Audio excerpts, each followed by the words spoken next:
કરજણ તાલુકાના પિંગલવાડા ગામે જુગાર રમતા 8 જુગારીઓ ઝડપાયા. કરજણ તાલુકાના પિંગલવાડા ગામે નવી નગરી તરફ જતી નહેર પાસે ખુલ્લામાં જુગાર રમતા 8 જુગારીઓને પોલીસે ઝડપી પાડ્યા હતા. જુગારીઓ ઝડપાતા જ ઘટના સ્થળે લોકટોળું એકઠું થયું હતું, જેના કારણે પોલીસ અને ટોળા વચ્ચે ઝપાઝપી સર્જાઈ હતી.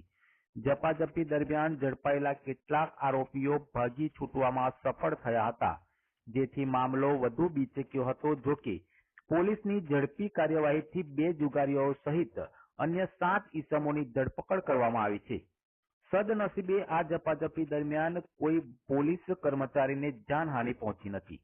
ઘટનાને લઈ કરજણ પોલીસે જુગારધારા ઉપરાંત પોલીસની કામગીરીમાં રૂકાવટ અને ઝપાઝપી અંગેની કાયદાની કલમો ઉમેરી ગુનાની નોંધ કરી વધુ તપાસ હાથ ધરી છે.